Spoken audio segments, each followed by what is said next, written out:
everybody and welcome back to Granny's Kitchen.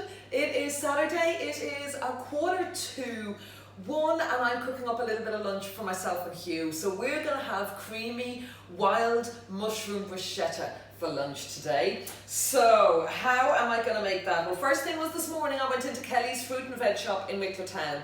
Oh my God, that place is amazing. They have the freshest, most fantastic fruit and veg produce that you are ever going to find. And look at that, wild mushrooms from there. I mean, oh God, this is just gorgeous. Look, loads and loads of different stunning varieties. So I am going to cook that up and make it beautiful. So what are we going to do? First up, we've got the pan. The pan is already heated.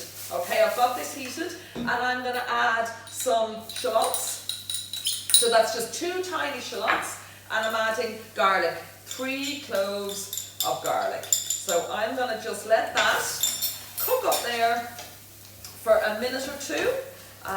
So that's our shallot and garlic. Already I am smelling it, guys. Already I'm smelling it. With these mushrooms, in terms of cleaning mushrooms, you don't wash wild mushrooms. You don't wash any mushrooms, okay? If they've got a little bit of dirt in it, just kind of rub it off with a bit of paper towel, a pastry brush, something like that. But you don't wash them, they just take on the water. So, I have got some mushrooms. I'm just going to cut a few of them up randomly. I don't want them too big, but at the same time, I want that yummy texture of this. So, we'll just cut them up a little bit. Now, the key to success in cooking mushrooms is cooking them at a very high heat.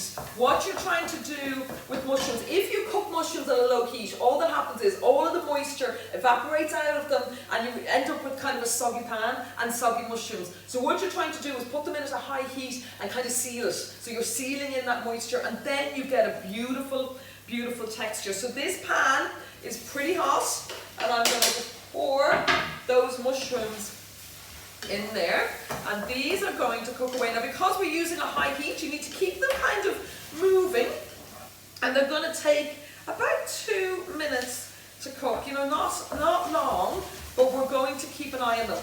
What I'm going to add to these mushrooms then when they're cooked is a little bit of chicken stock. Okay, again, you can have homemade chicken stock, shop bought chicken stock, all up to you. But I'm going to use a splash of that. You know, I'm using chicken stock because I want to be healthy.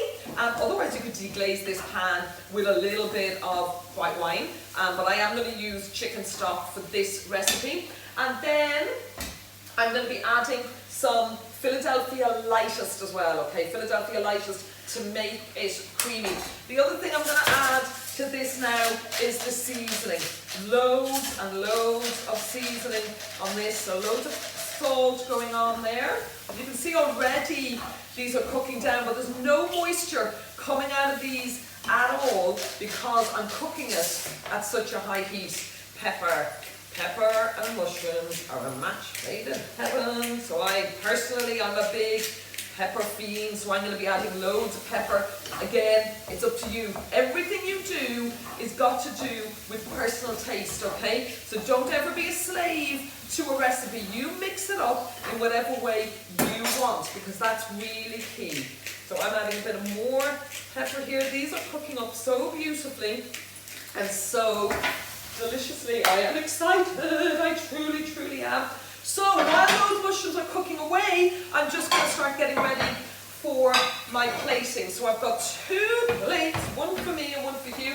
I'm using the ciabatta that I'm using are the Schlar ciabatta. So these are a white ciabatta. For anybody doing slimming words, they can be used as your healthy extra B, and they're gluten-free. So if you're watching this and you're celiac, fabulous, Schlar. You get them in the gluten-free section of any of the supermarkets in Wicklow, and they absolutely are gorgeous. I'm going to go on the bed of this, just keeping an eye on the mushrooms at all times. Oh, I'm so excited.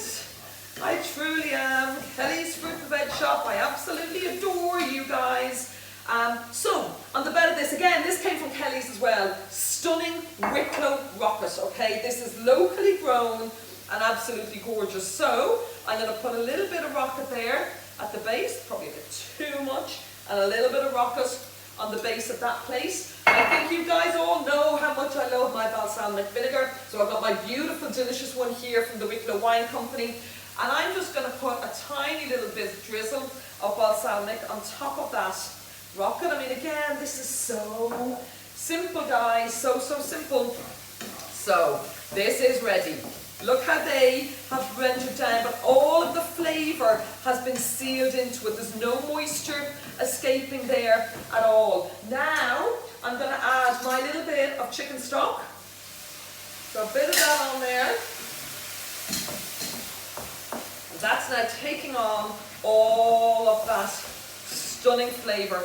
You can see I'm just kind of boiling it down a little bit, but I do want some of that chicken stock left there to just help make it kind of a really delicious, delicious creamy sauce. In fact, I'm going to add another tiny bit of stock, just like that. And again, I'm cooking this at a high heat again. Now I'm going to add my Philadelphia, so I'm going to add my cheese. If you wanted to keep it completely sin-free, you could use quark, but remembering if you're adding quark to this, you have to remove it off the heat before you do, because otherwise it's going to split. So I'm going to put in about half a tub of this. I may need to put in a bit more. We shall see. And we just rummage this around and make sure that that cheese is melting beautifully. Oh God, these mushrooms are stunning. And that's it. That there is now cooked. Creamy, creamy wild mushroom yumminess. So what I'm going to do is I'm going to place my Schlar Ciabatta on top of my rocket, and then I'm going to drizzle this over it. Woo! As I'm doing this, guys, as ever, if you want more information on how to eat yourself slim, if you want more food ideas like this on a weekly basis, come along to any of myself or Gloria's Slimming World groups in Wicklow. The times are all behind me here. Just if you're watching this, you're on Facebook, just private message me. But you too could be eating this sort of deliciousness and losing weight. How does that sound? Chives, you always need a little few chives. A few chives there on top of both of them. And oh my God, that's my lunch. That's what I'm eating for lunch today before the Grand National. Minutes. It just took minutes, and so healthy. So there you have it. If you've got a little bet in the Grand National, best of luck to you. And yeah, have a great weekend. Take care, guys. Bye.